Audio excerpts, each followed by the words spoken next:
কলকাতা ট্রিপের last day আজকে। আজকে কোথায় গেলাম, কি কি করলাম সবকিছু নিয়ে থাকছে আজকের ব্লগটি। হ্যালো, আসসালামু আলাইকুম, আমি নুসরাত সাথী, স্বাগতম জানাচ্ছি আমার নতুন একটি ভিডিওতে। কলকাতায় আজকে আমাদের তৃতীয় দিন এবং লাস্ট দিন। সকাল সকাল ঘুম থেকে উঠে আমরা রেডি হয়ে বের হয়ে গিয়েছি। আজকে একটু ঘুরতে যাব আর শপিংও করব। কিন্তু দুঃখের বিষয় হচ্ছে ট্যাক্সিতে ওঠার পরে আমাদের ট্যাক্সি ড্রাইভার বললো আজকে তো অনেক কিছু বন্ধ। তো পরে জানতে পারলাম যে আজকে 26শে জানুয়ারি, ইন্ডিয়ার রিপাবলিক ডে, তো অনেক কিছুই বন্ধ ছিল ওই দিন। আমি লাস্টে শপিং করব বলে আগে তেমন কিছুই কেনা হয়নি। এরপর আমরা চলে আসি হাওড়া ব্রিজ ঘুরতে, কিন্তু এখানে এসে আমার একদমই ভালো লাগেনি। হাওড়া ব্রিজটা একটা সেতুর মতনই, একটা নর্মাল সেতু, তো ঘাটের ওদিকে কিছু যা স্পট ছিল, বাট আমার কাছে ওটাও অত পছন্দ হচ্ছিল না, তাই আমরা আর ঘাটের দিকে যাইনি। এরপর আমরা ব্রিজ থেকে নেমে হাঁটতে হাঁটতে একটু সামনের দিকে এলাকাটা ঘুরে দেখছিলাম। আমরা আজকে যাচ্ছিলাম একটু বড় বাজারের দিকে যাব শপিং করার জন্য, কিন্তু আমরা জানতাম না যে হাওড়া ব্রিজের কাছেই বড় বাজার।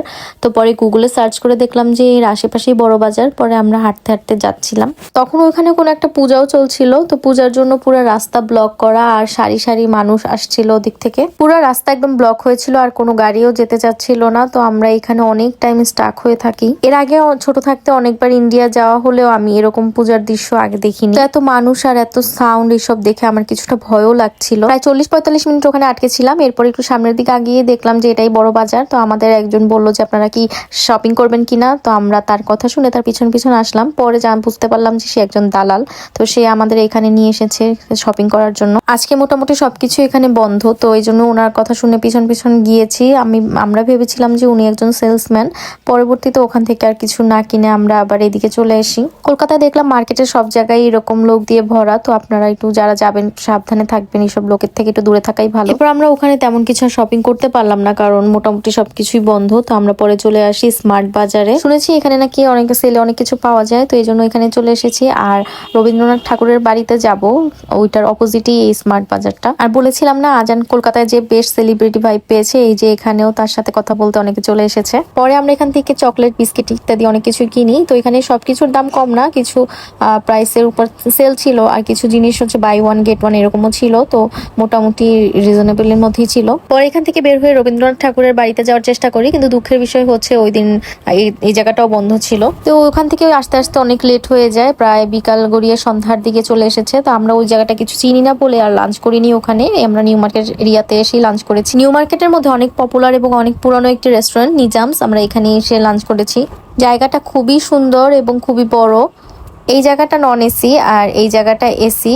তো এসির জায়গাটায় খাবার সেম হলেও প্রাইসটা একটু বেশি। আমরা এখানে অর্ডার করি চিকেন গ্রেভি, চিকেন মালাই কাবাব আর নান। চিকেন মালাই কাবাবটা খুবই টেস্টি ছিল। এরপর আমরা হোটেলে চলে আসি। এটা হচ্ছে আমাদের হোটেল। তো রুমের ক্লিপস গুলো ইনহাউ ডিলিট হয়ে গিয়েছে। আমাদের হোটেলের পার ডে প্রাইস ছিল 1500 রুপি করে। এখানে মোটামুটি সব হোটেলেরই দেখলাম এরকমই রুম, তো আমি কয়েকটা হোটেল খুঁজে এই হোটেলটা সিলেক্ট করি। এরপর কিছুক্ষণ রেস্ট নিয়ে আমরা আবার বের হই। তো নিউ মার্কেটে যাচ্ছিলাম আবার।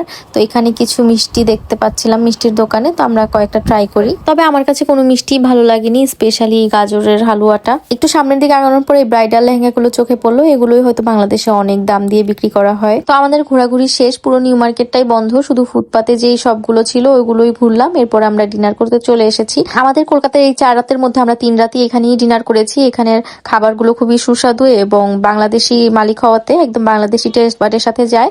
এটার নাম হচ্ছে ঢাকা হোটেল আফসার, একদম সাইডই রেস্টুরেন্টটা। ওই দিন অনেক বেশি টায়ার্ড ছিলাম, তাই আমরা বাসায় পার্সেল করে খাবার নিয়ে গিয়েছিলাম।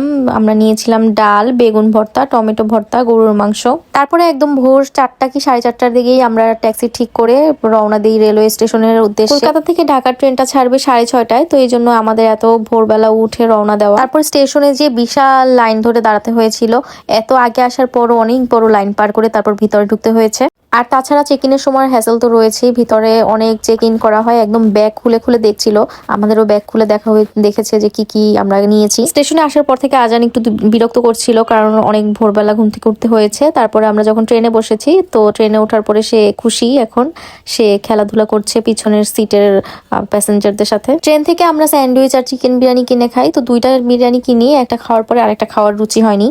এখানেই শেষ হচ্ছে আমার কলকাতা ট্রিপের ভিডিও। তো আশা করি আপনাদের ভালো লেগেছে। ভালো লাগলে লাইক, কমেন্টস এবং শেয়ার দিয়ে আমার পাশেই থাকুন।